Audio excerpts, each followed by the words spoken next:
elkeen wat in u glo, deel gemaak het van u liggaam.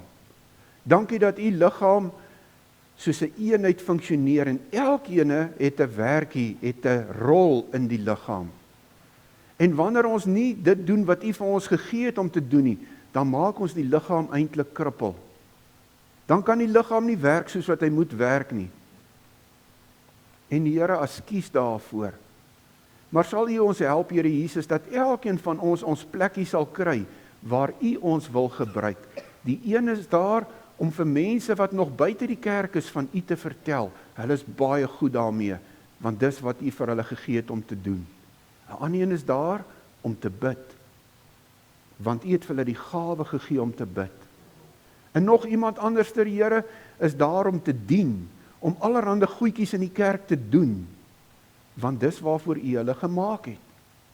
Help ons om uit te vind waarvoor het u ons geroep, waarvoor het u ons gemaak en om dit te doen, sodat u liggaam hier op aarde kan funksioneer soos wat u wil hê dit moet werk. Ons vra dit in Jesus se naam. Amen. Dankie ouens.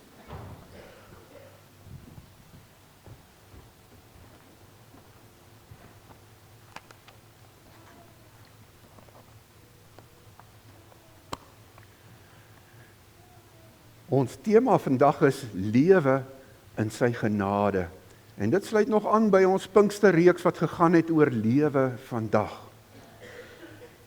Nou, ek wil graag begin met 'n teksgedeelte wat ek wil saam met julle lees.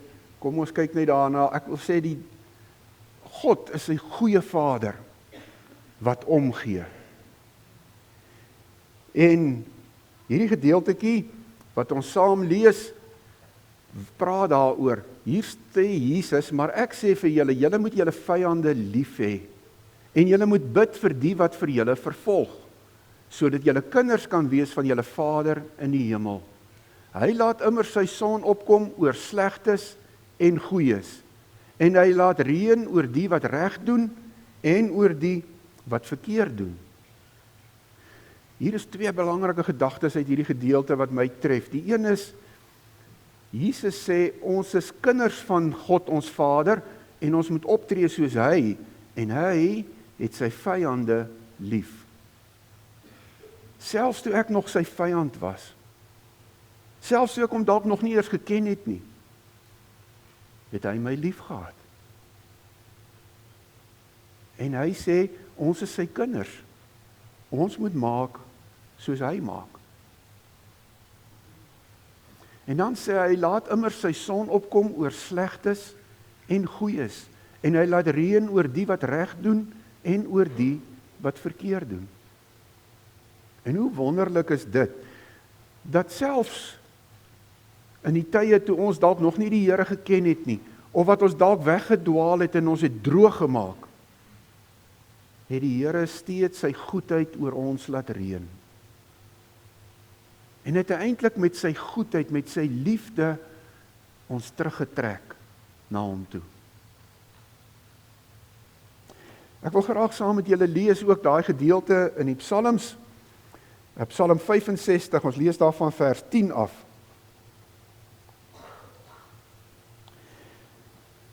Hier skryf Dawid, hy sê, u sorg vir die land en gee oorvloed. U maak dit baie vrugbaar. Die groot riviere is vol water. U laat die koring welig staan. Alles is u werk. U maak die ploegvore vol water en die kluite nat. U laat hulle sag word van die reëns. U laat alles welig groei. U kroon die jaar met u goeie gawes. Waar u ook gaan, is daar oorvloed. Daar is volop weiding in die woestyn. Die bulte juig, die velde wemel van die kleinvee, die vlaktes staan vol koring. Hulle juig en hulle sing. God maak die aarde nat met reën en sorg dat die gesaaides groei, dat die veld groei, sodat die vee voer het om te vreet, en hy sorg dat ons kos het om te eet. En nou kan ons vra, wat het die aarde gedoen, dat God dit so seën met reën? En die antwoord is, niks. God seën die aarde net omdat hy omgee. God seën ook nie net die aarde nie, hy seën ook vir my en vir jou, vir elkeen van ons wat hier is, en ons sou nou kon sê, wat het ons gedoen om te verdien dat God ons seën? En weer is die antwoord, niks. Hy seën ons omdat hy is wie hy is. Hy seën ons omdat hy genadig is, omdat hy barmhartig is, omdat hy vol liefde is. Dit gaan oor sy karakter. Sy seëninge kom omdat hy is wie hy is, nie omdat ons dit verdien het nie. God gee sonskyn en reën oor die regverdiges en oor die onregverdiges. Want dit gaan nie daaroor of ek en jy dit verdien nie. Dit gaan oor sy karakter. Ons lees ook daar in Eksodus 34 vers 6. Die Here verskyn aan Moses, en terwyl hy by Moses verbygaan, roep die Here, ek die Here is die barmhartige en genadige God, lankmoedig, vol liefde en trou. Moses vra vir die Here, hy wil hom sien. En God sê, Moses, jy kan nie my aangesig sien nie, maar ek sal by jou verbytrek en jou met my hand toemaak in 'n skeur en jy kan my van agteraf sien. En terwyl hy so by Moses verbygaan en Moses kan hom so van agteraf sien, roep die Here hierdie woorde uit. En van alles wat God kon kies om vir Moses op daai oomblik te sê, is dit wat hy kies. Ek die Here is barmhartig. Ek die Here is genadig. Ek die Here is lankmoedig, vol liefde en trou. Ek wil hê, julle moet dit weet. Dis God wat homself so openbaar. Dis hoe hy wil hê, ons moet hom ken. As die goeie Vader wat omgee.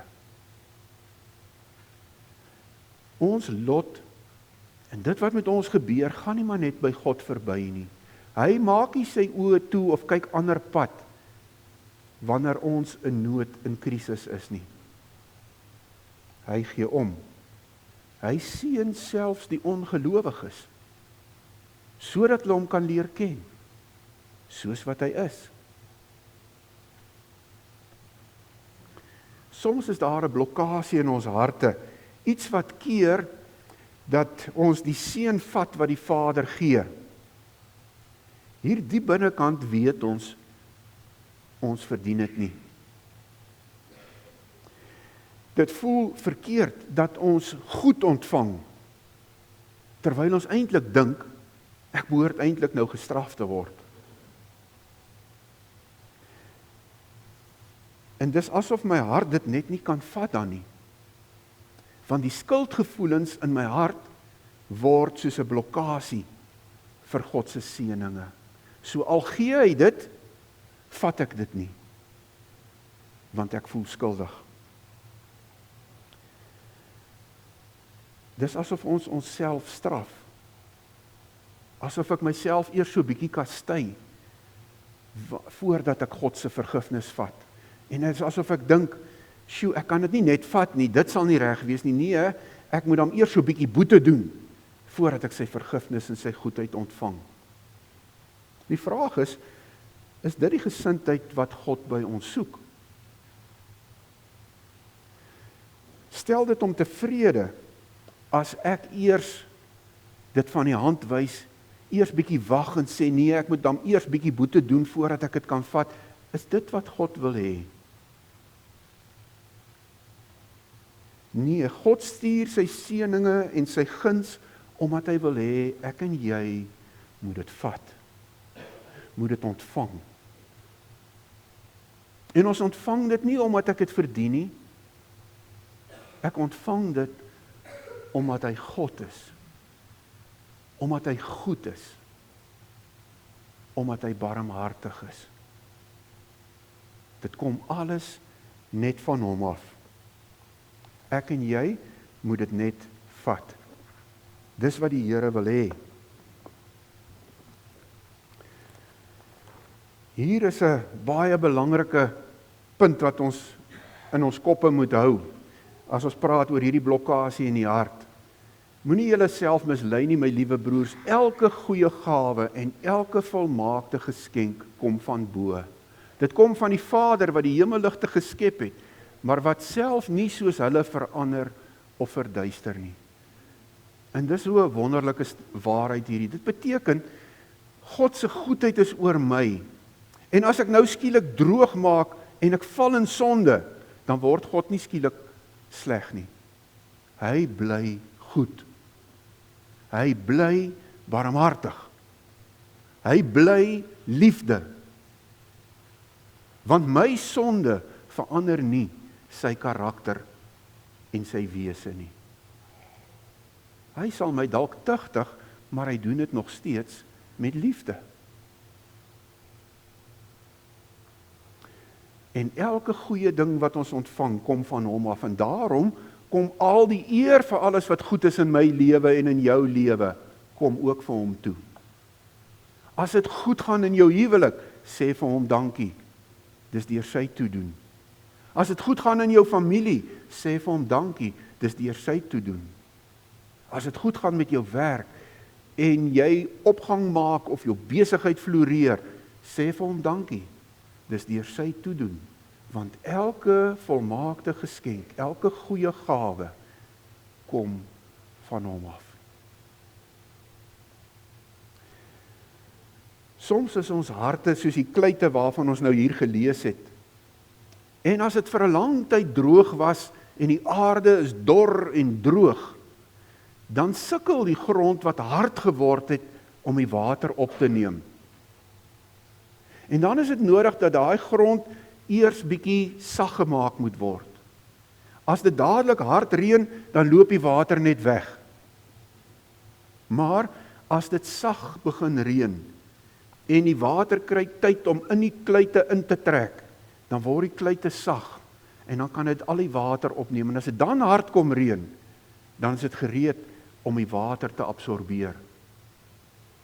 Partykeer is dit in ons harte ook so, dat ons harte hard geword het en nodig het om eers sag te word, sodat ons al die seëninge wat God vir ons gee, kan opneem.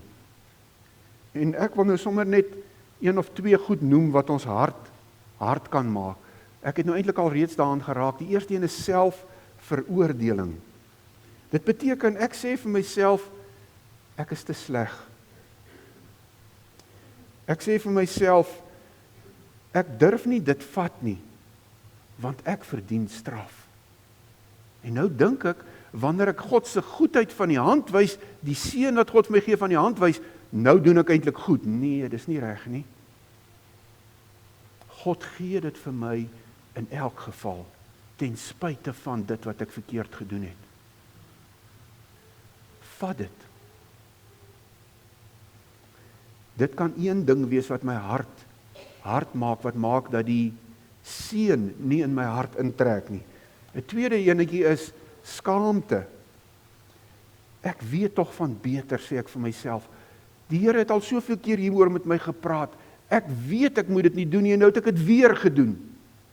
En daai skaamte maak dat ek nie die seëninge vat nie. Al gee God dit. En weet julle, as God dit gee, het hy een bedoeling in sy hart. My kind, vat dit.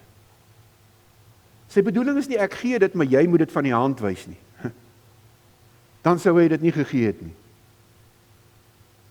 Hy wil hê, ek en jy moet dit vat. 'n derde ding is onwaardigheid. Is waar Ek sê ek kan verstaan dat die Here vir Moses en vir Dawid en vir Elia en daai ouens so geseën het, die apostels, maar ek, wie is ek nou eintlik dat die Here my sal seën?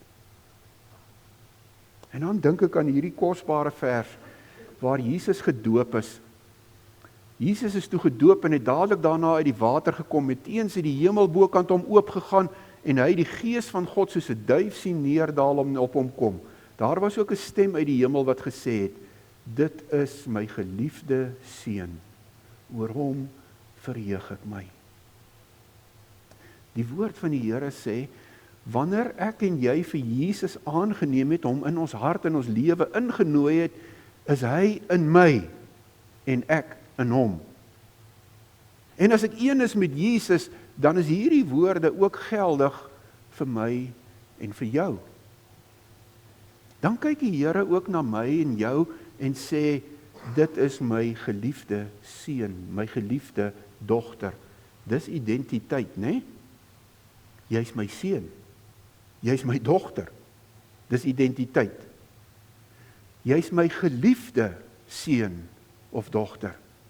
Dis waarde. God sê daarmee, in my oë is jy kosbaar. En ek verheug my, ek is baie bly oor jou. Ja, jy het nou weer in sonde geval. Jy het nou iets verkeerd gedoen. Maar dit verander niks aan wie jy is nie. Dit verander nie aan hoeveel waarde ek aan jou heg nie. Jy bly vir my kosbaar. Kom sorteer dit met my uit en ons gaan aan. Die laaste dingetjie wat ek wil noem oor hardheid in my hart is vrees vir straf. En kyk wat sê die Here daaroor in 1 Johannes 4. Hierin het die liefde sy doel volkome met ons bereik. Ons het niks te vrees vir die oordeelsdag nie, want in hierdie wêreld lewe ons reeds deur die liefde net soos Jesus. Waar liefde is daar geen vrees nie. Maar volmaakte liefde verdryf vrees, want vrees verwag straf, en wie nog vrees, het nie volmaakte liefde nie. Johannes sê eintlik hier, ouens, as ons nog bang is en vrees vir straf, dan ken ons nog nie God se volmaakte liefde soos wat dit is nie. Dan dink ons nog sy liefde is soos ons liefde. Maar sy volmaakte liefde vir my en vir jou verdryf vrees. En ons het nodig om hierdie sagte reën van hierdie teksgedeeltes van God se woord in te drink, sodat ons harte weer sag word om die seëninge wat hy vir ons gee te ontvang. As jy beleef dat jy sukkel om te ontvang wat God vir jou gee, vra vir hom, Here, wat maak my hart hard, sodat ek nie u seëninge vat nie. En hy sal jou wys. En hy sal vir jou die waarheid daaroor bring, wat jou hart weer sal sag maak, sodat jy kan indrink dit wat hy vir jou gee.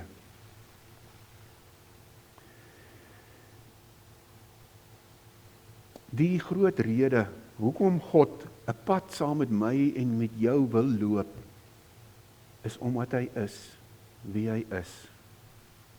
Barmhartig, genadig, lankmoedig, vol liefde en trou. En daarom loop hy die pad saam met ons, ook wanneer ons dit glad nie verdien nie. Om die waarheid sê, ons verdien dit nooit nie. Maar partykeer verdien ons dit nog minder. En selfs in daai tye bly hy getrou. Sy genade vertel, dit skree eintlik dat hy my onvoorwaardelik liefhet. Ek sukkel partykeer om dit te glo, maar dis wat die Here doen. Hy het my en jou so lief.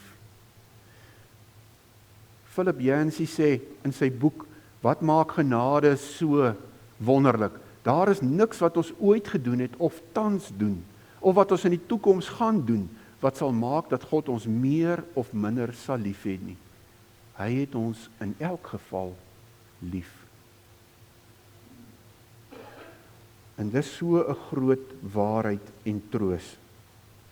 Elke keer wanneer ons in sonde geval het, dan kom God en sy genade is die sagte hemelse uitveer, waarmee hy al ons foute en sondes in een oogwink uitvee. Die oomblik wat jy voor hom kom en sê, Vader, ek is jammer, dan vee hy dit uit met sy genade. En die Bybel sê, hy sal nooit weer daaraan dink nie.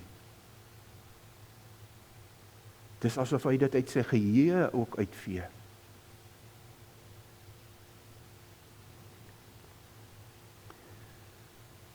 Genade vertel dat God kant gekies het vir sondaars, vir verlorenes, vir gebrokenes, soos ek en jy. Hy is vir ons. Wie kan dan teen ons wees?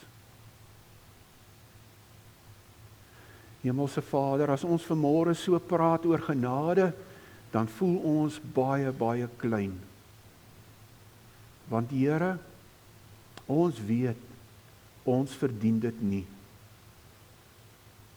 Maar U gee dit in elk geval. Want dis deel van U karakter. U is genadig. U is barmhartig. Wanneer ek in sonde geval het, of wanneer ek dalk my rug op U gedraai het, dan kry U my nog steeds jammer. Is U steeds bereid om genade te gee? U sê in U woord, U is gretig om ons genadig te wees.